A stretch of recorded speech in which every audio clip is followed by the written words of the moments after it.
Scarlet bigla.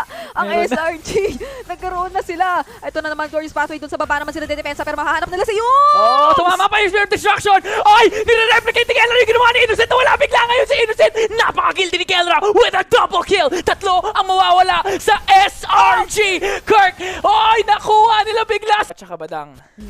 Oo, yun, teka lang. Speaking of, oh my goodness, Kayla, hindi tumama yung SOD. Hindi ko masisigaw yung SOD, kasi hindi tatama. At mabibigyan pa siya ni Crumb. Nabigyan si Kelra pero ang problema, Onyx Philippines nandito pa rin naman sa Lord. Tinatry nila yung best na masodi remaining members ng SRG. Unang tutumba, wala na rin si Innocent ngayon pero si Sky is in the picture. Lord slain by Kirk. Lumalaban ng SRG kaso Onyx Philippines handang makipagbardagulan. Isang wave, dilagpasan na lang niya si Kirk. Bahala ka dyan sa buhay mo. Hindi niya papansinin yan. Okay, pero ito na yung Glorious Pathway sabay hampas ng Lord ng Onyx Philippines.